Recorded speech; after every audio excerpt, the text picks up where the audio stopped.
दिल से कहानी चैनल में आप सबका स्वागत है। तो चलिए दोस्तों, कहानी को बिना देर किए शुरू करते हैं।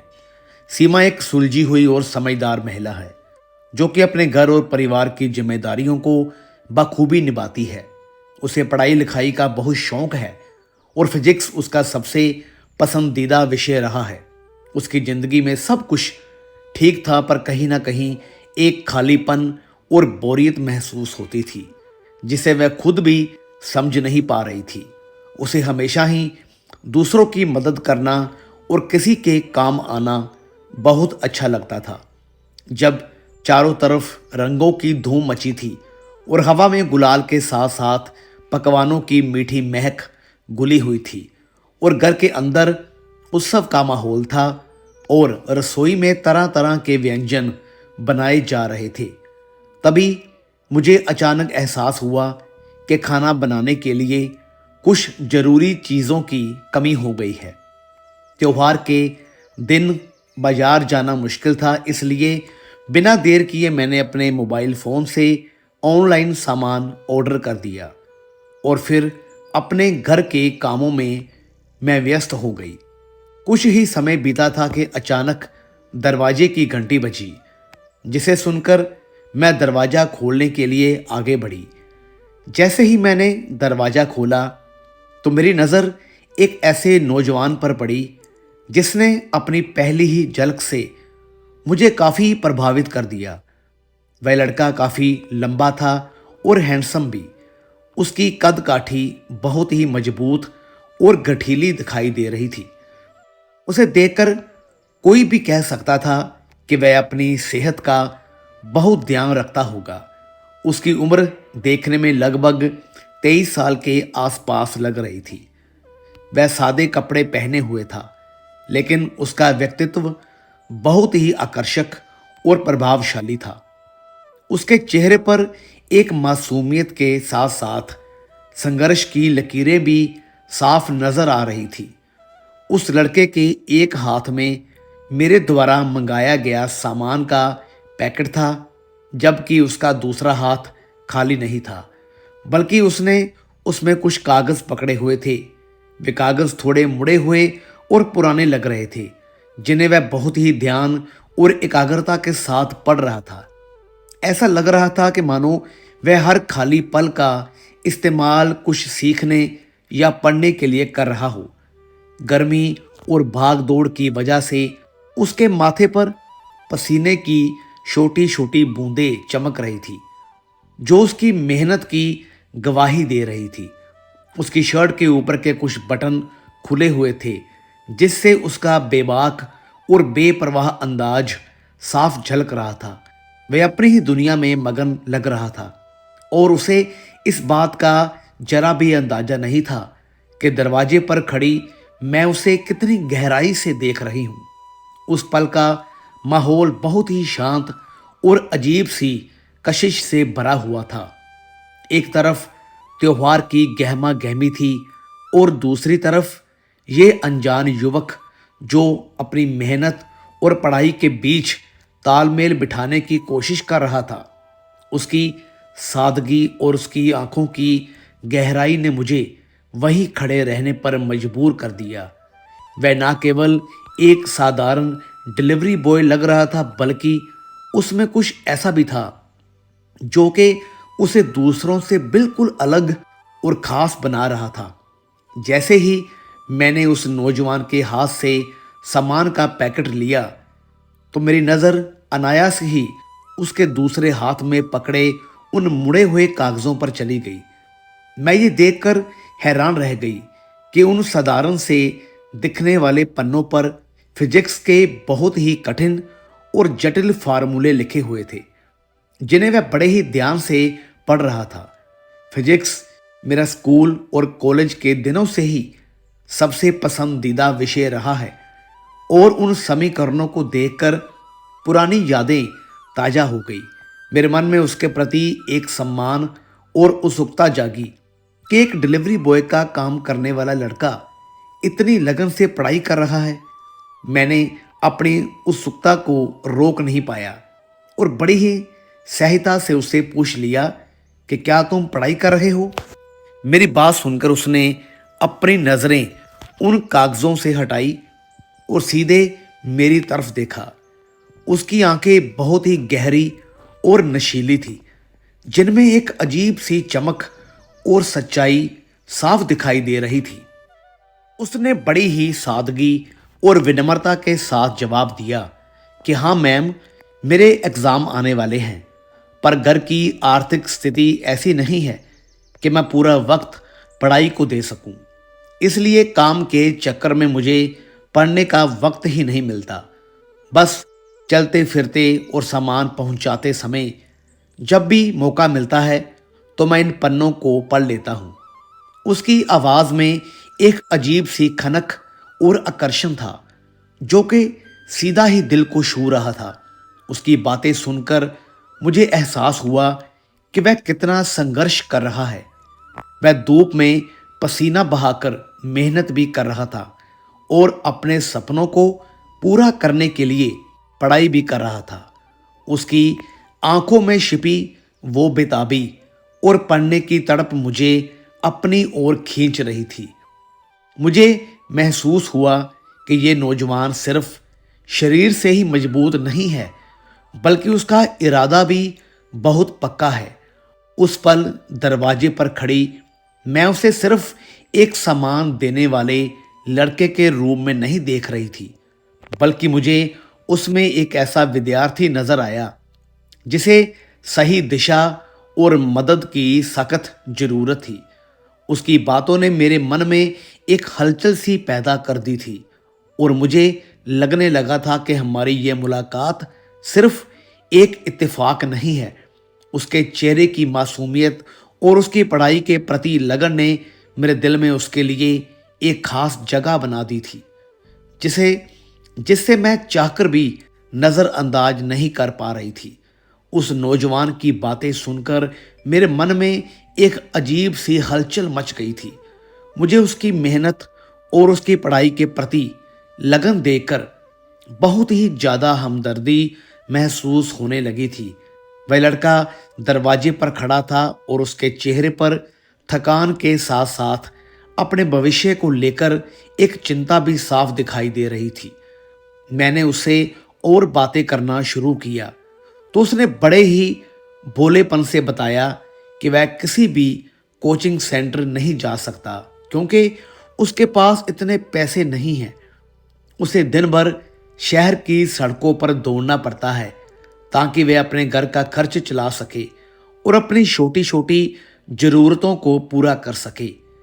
बातों बातों में उसने अपनी पढ़ाई की मुश्किलों का जिक्र भी किया और बताया कि उसके मैथ और फिजिक्स जैसे विषय बहुत ज़्यादा कमज़ोर हैं। उसे इन कठिन विषयों के फार्मूले और थ्योरी समझने में बहुत दिक्कत आती है, क्योंकि उसे कोई समझाने वाला नहीं है। उसकी ये बेबसी सुनकर मेरा दिल पसीज गया। फिजिक्स मेरा हमेशा से ही बहुत प्रिय विषय रहा है और मुझे पढ़ाना भी बहुत पसंद था। उस वक्त मेरे अंदर एक अजीब सा जोश और उत्साह भर गया और मैंने बिना सोचे समझे उससे कह दिया कि क्या मैं तुम्हारी पढ़ाई में कुछ मदद कर सकती हूँ। मेरी ये बात सुनते ही उसने बहुत ही ज़्यादा अचरज और हैरानी के साथ मेरी तरफ देखा। उसे यकीन ही नहीं हो रहा था कि कोई अनजान महिला उसे पढ़ाने की पेशकश कर सकती है। उसने अपनी उन गहरी और नशीली आंखों को थोड़ा सिकोड़ा और धीरे से बहुत ही दबी हुई आवाज़ में मुझसे पूछा, मैम, क्या आप वाकई मुझे पढ़ा सकती हैं? उस पल जब उसने ये सवाल किया तो उसकी आंखों में एक ऐसी चमक और उम्मीद की किरण जागी जो सीधे ही मेरे दिल की गहराइयों तक उतर गई। मुझे महसूस हुआ कि उसे इस वक्त सिर्फ किताबों की नहीं बल्कि एक सहारे की भी ज़रूरत है। उसकी वह नज़रें और उसकी आवाज़ में छिपा वह आकर्षण मुझे अपनी ओर बुरी तरह से खींच रहा था। मुझे लगने लगा था कि यह सिर्फ एक साधारण सी मदद नहीं होने वाली है, बल्कि इस मदद के पीछे एक गहरा खिंचाव और जुड़ाव भी काम कर रहा था। वह लड़का अपनी जगह पर स्थिर खड़ा था और मैं भी उसे देख रही थी।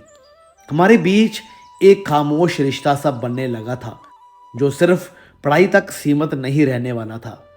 उस वक्त की हवा में एक अजीब सा नशा और खिंचाव महसूस हो रहा था जो मुझे उसकी तरफ बढ़ने पर मजबूर कर रहा था। जब उसने मुझसे बड़ी मासूमियत के साथ पूछा कि क्या मैं उसे पढ़ा सकती हूँ, तो मेरे अंदर एक अजीब सी जिम्मेदारी और उत्साह का एहसास हुआ।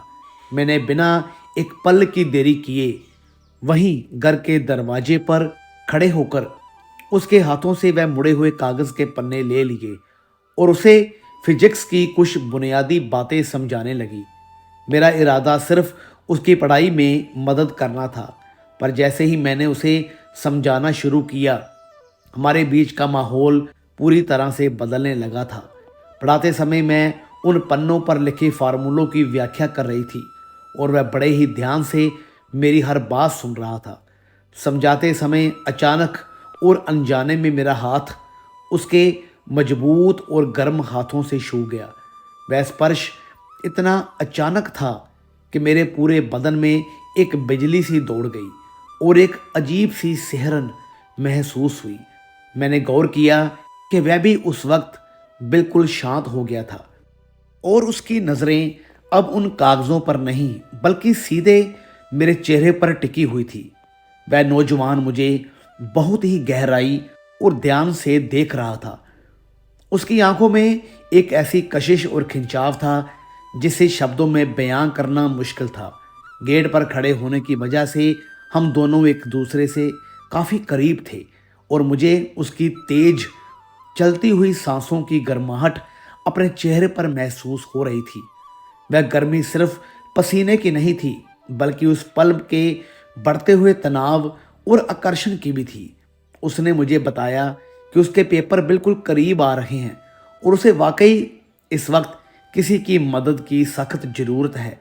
उसकी आवाज़ में अब एक अलग ही तरह की नरमी और गहराई आ गई थी जो मेरे दिल की धड़कनों को तेज कर रही थी। मुझे एहसास हुआ कि अब बात सिर्फ पढ़ाई और फिजिक्स के फार्मूलों तक सीमित नहीं रह गई थी बल्कि हमारे बीच एक अनकहा और अनजाना सा रिश्ता जन्म ले रहा था। दरवाजे की उस चौखट पर खड़ी मैं उसे देख रही थी और वह अपनी गहरी नज़रों से मुझे निहार रहा था। उस पहले स्पर्श ने हम दोनों के मन में एक ऐसी हलचल पैदा कर दी थी जिसने आगे आने वाले दिनों के लिए एक नई और रोमांचक शुरुआत का रास्ता खोल दिया था। जब हमारा पढ़ाई का सिलसिला शुरू हुआ तो सबसे बड़ी समस्या ये थी कि हम कहाँ बैठकर पढ़े। घर के लोगों को और समाज की नज़रों में एक डिलीवरी बॉय का रोज़ रोज़ घर के अंदर आना या दरवाजे पर खड़े होकर बातें करना बिल्कुल भी पसंद नहीं था। लोग तरह तरह की बातें बना सकते थे और मैं अपनी इस नेक कोशिश को किसी विवाद में नहीं डालना चाहती थी। इसलिए मैंने एक बीच का रास्ता निकाला और उसे अपना फ़ोन नंबर दिया। मैंने तय किया कि मैं अपनी गाड़ी में बैठकर उसे सोसाइटी के गेट से थोड़ी दूर एक सुनसान जगह पर पढ़ाऊंगी जहां हमें कोई देखने वाला ना हो और हम सुकून से अपनी पढ़ाई पर ध्यान दे सकें। अगले 8 दिनों तक का वह सफ़र मेरी ज़िंदगी का सबसे यादगार समय बन गया। रोज़ शाम को जब सूरज ढलने लगता और आसमान में हल्की लाली छा जाती, तब वह अपनी पुरानी बाइक खड़ी करके मेरा इंतज़ार करता। मैं अपनी गाड़ी लेकर वहां पहुंचती और वह चुपचाप आकर गाड़ी की पिछली सीट पर मेरे साथ बैठ जाता। जैसे ही गाड़ी के दरवाजे बंद होते और शीशे ऊपर चढ़ते, बाहर की पूरी दुनिया हमसे कट जाती थी। वह बंद गाड़ी हमारे लिए एक छोटा सा और बहुत ही निजी संसार बन गई थी जहां सिर्फ मैं थी, वह था और फिजिक्स की किताबें थी। गाड़ी के अंदर का माहौल बाहर की शोर शराबे वाली दुनिया से बिल्कुल अलग और बहुत ही शांत होता था। एसी की हल्की ठंडक के बीच जब हम दोनों साथ बैठते तो वातावरण में एक अजीब सी गर्माहट और नशा घुलने लगता था। गाड़ी के अंदर जगह कम होने के कारण हम दोनों एक दूसरे के बहुत करीब बैठते थे। इतनी करीब कि मुझे उसकी शर्ट की महक और उसके जिस्म की गर्मी साफ महसूस होती थी। वह भी अपनी किताबों से ज़्यादा मेरी बातों और मेरी मौजूदगी पर ध्यान देने लगा था। बंद शीशों के पीछे की वह दुनिया बहुत ही रहस्यमयी और रोमांचक थी। गाड़ी के उन बंद दरवाजों के पीछे हम दोनों एक दूसरे के बारे में भी बातें करने लगे थे। वह मुझे अपने संघर्षों की कहानियां सुनाता और मैं उसे जीवन के अनुभव समझाती। पढ़ाते समय जब भी बाहर से कोई गाड़ी गुजरती तो एक पल के लिए हम दोनों चुप हो जाते और अंधेरे में एक दूसरे की आंखों में देखते। उस वक्त की वह खामोशी बहुत कुछ कह जाती थी।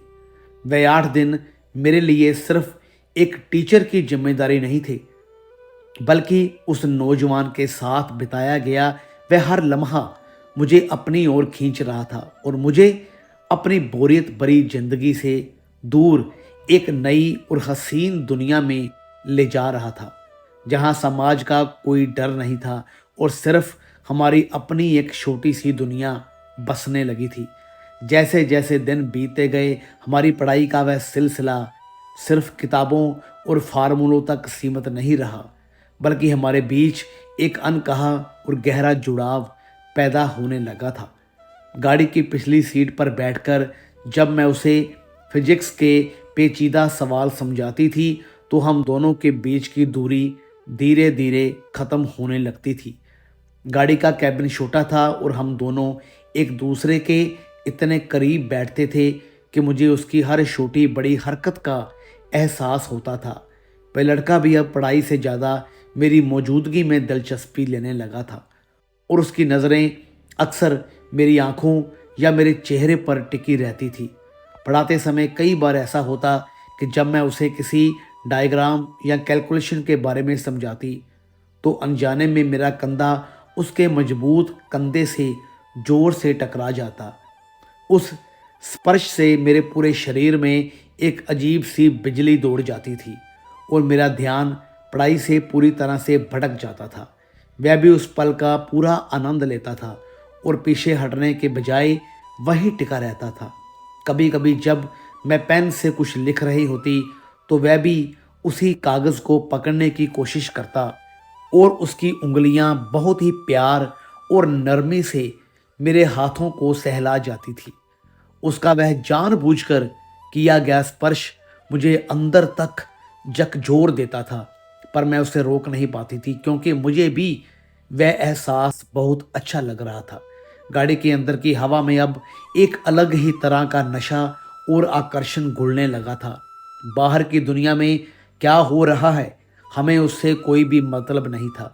बंद शीशों के पीछे हमारा अपना एक अलग ही संसार बन गया था, जहां सिर्फ हम दोनों की सांसों की आवाज़ सुनाई देती थी। वह अब मेरे लिए सिर्फ एक साधारण स्टूडेंट या डिलीवरी बॉय नहीं रह गया था, बल्कि वह एक ऐसा इंसान बन गया था जिसके आने का मैं बड़ी ही बेसब्री से इंतज़ार करती थी।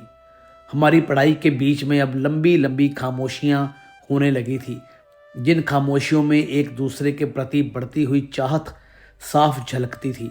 जब वह गहरी सांसें लेता तो मुझे उसके सीने की धड़कन तक महसूस होती थी और वह खिंचाव इतना प्रबल था कि हम दोनों के बीच की झिझक पूरी तरह खत्म हो चुकी थी।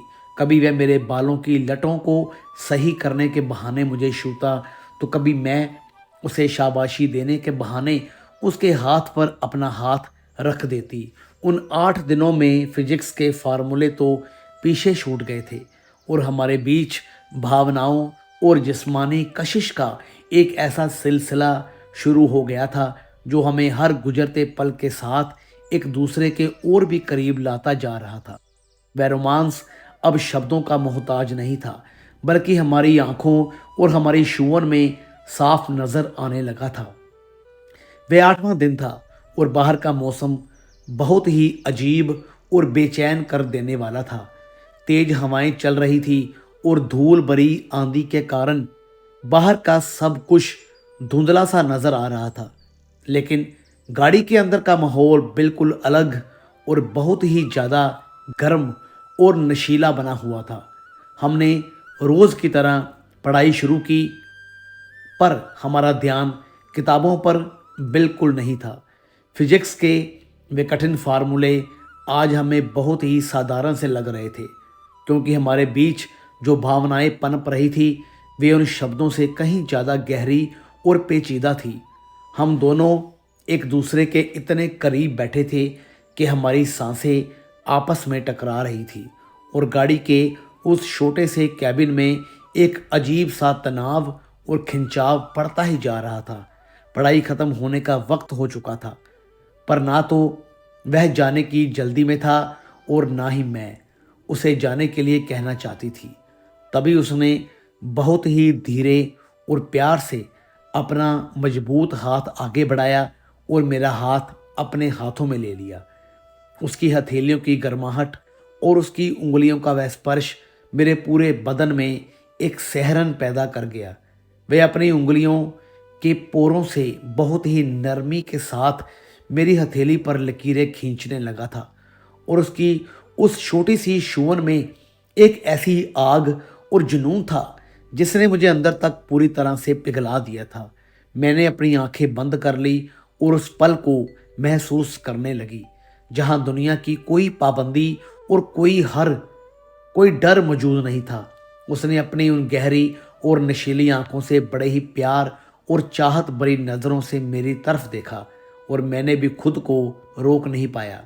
उसकी नज़रों में मेरे लिए जो आदर, जो जुनून और जो समर्पण था वह मैंने पहले कभी किसी की आंखों में नहीं देखा था। उस शाम गाड़ी के बंद शीशों और उस छोटे से कैबिन के अंदर हमारे बीच एक ऐसा अटूट रिश्ता बना जो जितना रूहानी था उतना ही जिस्मानी भी था। हमने एक दूसरे को उन खामोश लम्हों में पूरी तरह से अपना लिया था जहां सिर्फ हमारी धड़कनों का शोर सुनाई दे रहा था। वह स्पर्श, वह गर्माहट और वह एहसास इतना सच्चा था कि मुझे अपनी ज़िंदगी के सारे दुख और सारी बोरियत ख़त्म होती हुई महसूस हो रही थी। उस पल मुझे एहसास हुआ कि प्यार और आकर्षण की कोई भी सीमा नहीं होती, और ना ही ये किसी ओहदे या काम का मोहताज होता है। एक डिलीवरी बॉय और एक पढ़ी लिखी महिला के बीच का वह फासला उस शाम पूरी तरह से मिट चुका था। उस बंद गाड़ी के अंदर हम दोनों ने एक दूसरे के वजूद को महसूस किया, और वह एहसास मेरी रूह तक में समा गया था। वह शाम मेरी ज़िंदगी की सबसे हसीन और यादगार शाम बन गई थी, जहां मैंने पहली बार खुद को इतना आज़ाद और इतना जीवंत महसूस किया था। उस छोटे से कैबिन के अंदर की वह यादें अब मेरे दिल के सबसे करीब और हमेशा के लिए अमर हो गई थी। उन 8 दिनों के उस छोटे से सफ़र ने मेरी नीरस और बोरियत से भरी ज़िंदगी में एक नई जान फूंक दी थी। मुझे ऐसा महसूस होने लगा था जैसे मैं बरसों की लंबी नींद से अचानक जाग गई हूँ, और मुझे जीवन का एक नया अर्थ मिल गया है। वह नौजवान जो महज एक डिलीवरी बॉय बनकर मेरे दरवाजे पर आया था, वह अनजाने में ही मेरे दिल के इतने करीब आ गया कि उसने मेरी सोच और मेरे जीने के नज़रिए को पूरी तरह से बदल कर रख दिया था। मुझे पहली बार इस बात का गहरा एहसास हुआ कि ऊपर वाले ने मुझे इस काबिल बनाया है कि मैं किसी की निस्वार्थ भाव से मदद कर सकूं और उसे उसके सपनों के करीब ले जा सकूं। पढ़ाई और उस खास लगाव के बदले में मुझे जो मानसिक सुकून और खुशी मिली वह दुनिया की किसी भी दौलत से बढ़कर थी। मुझे वह खोया हुआ एहसास फिर से मिल गया था जो सालों पहले कहीं दब गया था। उस नौजवान की गहरी आंखों में मेरे लिए जो अटूट सम्मान, जो जुनून और जो निष्फल प्यार था, वही मेरी जिंदगी की अब तक की सबसे बड़ी उपलब्धि बन गई थी। जब वह मुझे देखता था तो मुझे अपनी अहमियत का एहसास होता था और मुझे लगता था कि मैं किसी के लिए कितनी खास और प्रेरणादायक हो सकती हूँ। वह सिर्फ एक छात्र नहीं था, बल्कि उसने मुझे फिर से खुद से प्यार करना सिखा दिया था। आज जब मैं उन बीते हुए दिनों के बारे में सोचती हूँ तो मुझे अपनी ज़िंदगी और अपनी पसंद पर बहुत गर्व महसूस होता है। समाज की नज़रों में शायद हमारा रिश्ता अलग रहा हो, पर मेरे लिए वह एक रूहानी जुड़ाव था जिसने मुझे अंदर से मजबूत बनाया। मुझे इस बात की खुशी थी कि मैंने किसी की पढ़ाई में हाथ बंटाया और उसे एक बेहतर भविष्य की उम्मीद थी। उस नौजवान का आत्मविश्वास अब पहले से कहीं ज़्यादा बढ़ गया था और उसकी आंखों में अब डर नहीं बल्कि जीत की चमक थी। वे 8 दिन मेरे लिए किसी वरदान से कम नहीं थे, जिन्होंने मेरी रूह को फिर से तरोताज़ा कर दिया था। अब मेरी ज़िंदगी पहले जैसी नहीं रही थी, क्योंकि मेरे पास अब यादों का एक ऐसा अनमोल खजाना था जिसे मैं ताउम्र अपने दिल में संजोकर रख सकती थी। यह एक नई शुरुआत थी जहां मैंने सीखा कि खुशियां अक्सर उन रास्तों पर मिलती है जिनकी हमने कभी कल्पना भी नहीं की होती। उस नौजवान के साथ बिताया गया हर लम्हा और वह गाड़ी के अंदर की खामोश बातें अब मेरे वजूद का हिस्सा बन चुकी थी। मुझे अपनी पसंद और अपने फैसले पर जरा भी पछतावा नहीं था, बल्कि एक गहरी संतुष्टि थी कि मैंने किसी की जिंदगी में रोशनी भरी और बदले में खुद को फिर से पा लिया। उन 8 दिनों के बीत जाने के बाद भी हमारे बीच का वह सिलसिला थमा नहीं, बल्कि वह एक ऐसे रिश्ते में बदल गया जिसकी गहराई को नापना नामुमकिन था। अब वह सिर्फ एक स्टूडेंट या डिलीवरी बॉय नहीं रह गया था, बल्कि वह मेरी रूह का एक हिस्सा बन चुका था। एग्ज़ाम ख़त्म होने के बाद वह रोज़ शाम को अपनी पुरानी बाइक लेकर उसी जगह आता जहां हमारी गाड़ी खड़ी होती थी। अब वहां पढ़ाई की किताबों से ज़्यादा हमारी अपनी बातें होती थी। वह मुझे अपनी हर छोटी बड़ी जीत और अपने संघर्षों के बारे में बताता और मैं उसे दुनियादारी की समझ देती। हमारी उन मुलाकातों में अब एक ऐसा भरोसा पैदा हो गया था जो सालों पुराने रिश्तों में भी नहीं मिलता। गाड़ी के उन बंद शीशों के पीछे अब हमारी खामोशियाँ और भी ज़्यादा अर्थपूर्ण हो गई थी। जब वह मेरा हाथ पकड़ता तो अब उसमें सिर्फ एक अनजानी घबराहट नहीं बल्कि एक अधिकार और हक का एहसास होता था। उसने एक दिन बहुत ही भावुक होकर मुझसे कहा कि मैम, आपने सिर्फ मुझे पढ़ाया नहीं है, बल्कि आपने मुझे खुद पर यकीन करना भी सिखाया है। उसकी उन बातों ने और उसकी आंखों में मेरे लिए उमड़ते हुए उस अथाह प्रेम ने मुझे अंदर तक झकझोर दिया था। मुझे महसूस हुआ कि मेरा और उसका ये रिश्ता समाज की बनाई हुई किसी भी दीवार या कायदे कानून से बहुत ऊपर उठ चुका है, जहाँ सिर्फ 2 रूहों का मिलन था। धीरे धीरे समय बीता गया और उसने अपनी मेहनत और मेरी छोटी सी मदद के दम पर अपनी परीक्षाओं में शानदार सफलता हासिल की। जिस दिन उसका रिजल्ट आया, वह भागता हुआ मेरे पास आया और उसकी आंखों में खुशी के आंसू थे। उसने अपनी पहली नौकरी लगने की खबर सबसे पहले मुझे सुनाई और उस वक्त उसने मुझे जो गले लगाया वह एहसास मेरी जिंदगी का सबसे कीमती पल था। उस आलिंगन में एक सुरक्षा थी, एक कृतज्ञता थी और एक ऐसा जुनून था जिसने मुझे ये विश्वास दिला दिया कि हमारी ये मुलाकात कोई इत्तेफाक नहीं थी, बल्कि ऊपर वाले का एक खास इशारा था। अब हमारी ज़िंदगी में एक नया सुकून था। वह अब अपने पैरों पर खड़ा हो चुका था, पर हमारे बीच की वह कशिश और वह गाड़ी वाली मुलाकातें आज भी वैसी ही ताज़ी थी। हमने तय किया कि हम एक दूसरे का साथ कभी भी नहीं छोड़ेंगे, चाहे दुनिया कुछ भी कहे। वह आज भी जब मुझे देखता है तो उसकी आंखों में वही पुरानी चमक और वही गहरा सम्मान होता है जो मुझे पहली मुलाकात में दिखा था।